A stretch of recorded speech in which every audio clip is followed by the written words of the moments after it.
As we gear up for the 2024 hurricane season, there are going to be new things when it comes to tracking hurricanes. With me right now, Jamie Rome, the acting director and deputy director for the National Hurricane Center. Jamie, appreciate your time, but let's get right to it.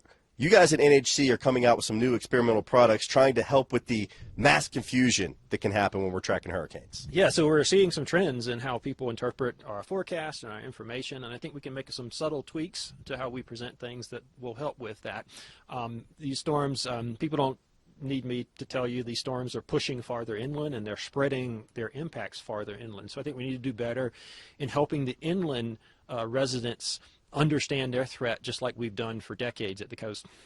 So me being based in Middle Tennessee, a landlocked state, but we obviously border coastal states, one of the new things that this experimental model is doing that you talked about is inland warnings.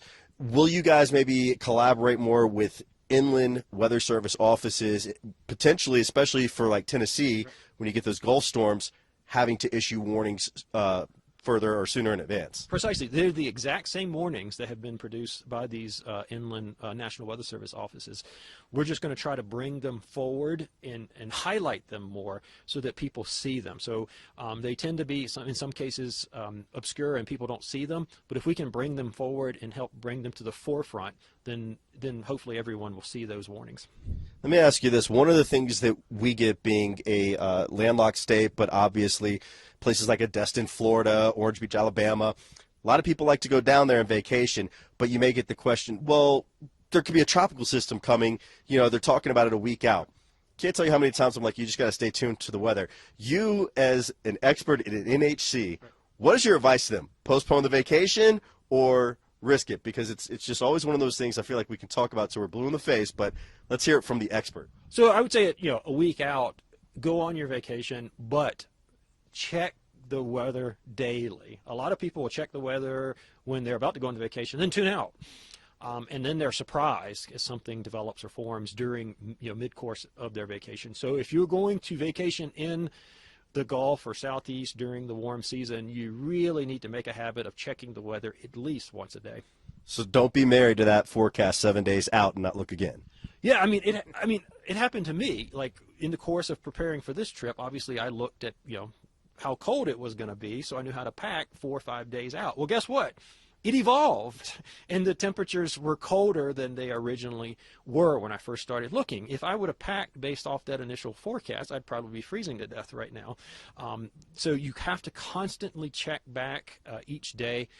Hurricanes have a tendency to spring up out of nowhere in the warm seasons. So again, if you're going to vacation at the coast, the Gulf of Mexico or Southeast United States, just make a commitment to check the weather every day. And I would say forecast at 7 days are not incredibly accurate, so don't get too worked up over some of this hype that you see on social media. And finally, let me ask you a little inside information here. How's the 2024 season looking with early projections? So great question. We haven't made an official forecast yet, but I can sort of walk you through what happened in 2023. So in 2023, we had incredibly warm ocean temperatures, which encourage hurricanes to form and be strong. And we had El Nino in the Pacific, which discourages them. And so they were kind of battling it out, and I think you can see which one won. The warmer ocean temperature prevailed in terms of encouraging storms. This year, it looks like El Nino will not be present, and so you'll just be left with the warm ocean temperatures and no braking system. You can probably figure out where we might be headed. Could be a little bit of an interesting season. Jamie Rome, acting director, deputy director for the National Hurricane Center. Appreciate you joining us today. And of course, as we head into the tropical season, we'll be watching it for you.